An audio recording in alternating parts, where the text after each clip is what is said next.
যে ছেলেকে চিনতাম না এখন সে দেশের ৩ কোটি মানুষের জীবনের হিসাব বদলে দিচ্ছে। যে কিনা গিনেস বুক রেকর্ড গড়েছিলেন আগেই, এখন গড়ছেন দেশ। কে এই আশিক চৌধুরী? এই লোকটা ডক্টর ইউনূসের থেকেও বড় খেলোয়াড় হবেন মনে হয়। দেশ যদি কোনোদিন আমূলে বদলে যায়, তোমরা ইউনূসের সাথে আশিক চৌধুরীর নামটা উচ্চারণ করতে ভুলবে না। বিডা এবং বেজা নির্বাহী চেয়ারম্যান আশিক যে কতটা শক্ত খেলোয়াড় তা টের পাবে মাত্র ৬ মাস পরে। এই ছেলেটা ওয়েস্টার্নের আরাম আয়েশের জীবন ছেড়ে দেশে এসেছে টাকা কামানোর জন্য নয়, দেশ বদলে দেওয়ার জন্য। তাদের একটা সুযোগ এবং সাপোর্ট দিন প্লিজ। ইতিমধ্যেই সেই স্টারলিংক নিয়ে এসেছে, নাসার সঙ্গে চুক্তিতে চলে গেছে, বিনিয়োগ হিসেবে বাহিরের একটি ব্যাংকের সাথে চুক্তি করেছে। এই বছর $100 কোটি বাংলাদেশ বিনিয়োগ করবে। 5টি বিশালাকার মালবাহী জাহাজ কিনে নিয়েছে। রিভার ম্যানেজমেন্ট প্ল্যান তৈরি করে বিশাল বিনিয়োগ আনার চেষ্টা চালিয়ে যাচ্ছে। 4টা আন্তর্জাতিক মানের হাসপাতাল তৈরির প্রক্রিয়া চলছে। ঢাকা চট্টগ্রাম রুটে ইলেকট্রনিক ট্রেন অথবা বুলেট ট্রেন চালুর জন্য বিদেশি বিনিয়োগ নিয়ে আসার চেষ্টা চলছে। ইতিমধ্যে 10টি বৃহত্তর ইকোনমিক জোন তৈরি করেছে। মাত্র কয়েকদিন এগুলো করেছে সে। যদি সে 365 দিন কাজ করার সুযোগ পায়, চিন্তা করছেন কই যাবে তার উদ্যোগগুলো? তার লক্ষ্য $100 বিলিয়ন বিনিয়োগ নিয়ে আসা এই দেশে, যা দেশের 3 কোটি মানুষের জীবন পরিবর্তন করতে পারবে। কম করেও 1 লাখ নতুন কর্মসংস্থান তৈরি হবে। পরবর্তী সরকার যেই আসুক, আশিক চৌধুরী, খলিলুর রহমান, শফিকুল আলমদের যদি ঠিকভাবে মূল্যায়ন করতে পারেন, এই দেশ সিঙ্গাপুর বা মালয়েশিয়া হতে সময় লাগবে 3 বছর ইনশাল্লাহ। আশিক চৌধুরী সম্প্রতি সবার মুখে মুখে শোনা যাচ্ছে এই তরুণ তুর্কির নাম। সামাজিক যোগাযোগ মাধ্যম থেকে শুরু করে চায়ের দোকান, সবখানেই আশিস চৌধুরীর বন্দনা। ঐতিহাসিক 5ই আগস্ট শেখ হাসিনা পালানোর পর দেশ পরিচালনার দায়িত্ব কাঁধে নেন নোবেল বিজয়ী অর্থনীতিবিদ ডক্টর মোহাম্মদ ইউনূস। তারই 1 মাস পর সিঙ্গাপুর থেকে আশিক চৌধুরীকে উড়িয়ে এনে বাংলাদেশ বিনিয়োগ উন্নয়ন কর্তৃপক্ষের নির্বাহী চেয়ারম্যানের দায়িত্ব দেন তিনি। আশিক কি পালন করতে পারবেন এই গুরুদায়িত্ব? তা নিয়ে শঙ্কা ছিল অনেকের মনে, কিন্তু মাত্র 6 মাসেই নিজেকে মেলে ধরেন তরুণ আশিক। এর মধ্যে তিনি সৃষ্টি করেছেন দেশে বৈদেশিক বিনিয়োগে বিশাল সুযোগ।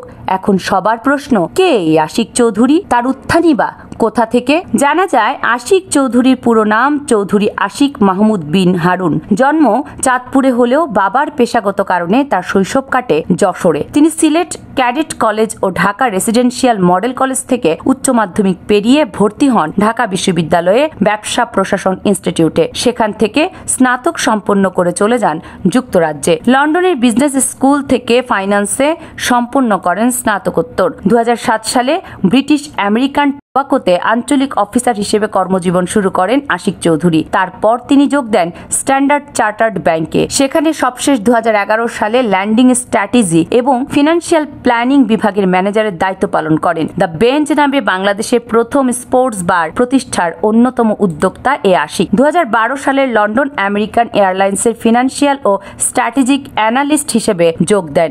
তিনি একই সঙ্গে বাংলাদেশ ইউনিভার্সিটি অব প্রফেশনালের ভিজিটিং প্রফেসর হিসেবে কর্মরত ছিলেন আশিক চৌধুরী। ছিলেন গ্রামীণ টেলিকম ট্রাস্টের উপদেষ্টাও। তারপর যোগ দেন HSBC বাংলাদেশে। পরবর্তীতে সিঙ্গাপুরের HSBC-তে চলে যান তিনি।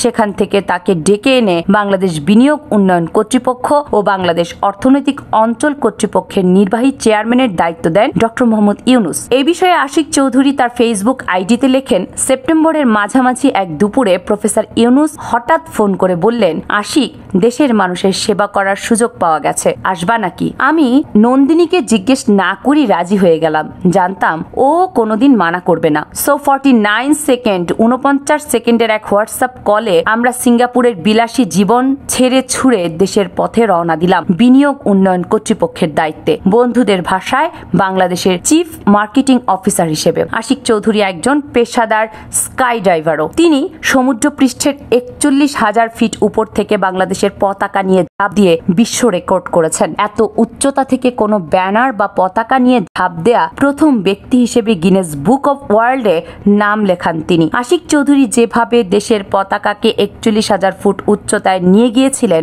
খুব অল্প সময়ে দেশের অর্থনীতিকেও তেমন উচ্চতায় নিয়ে যাবেন, সেই প্রত্যাশা এখন দেশবাসীর। কামরুন নাহার রাখি, KNR মিডিয়া।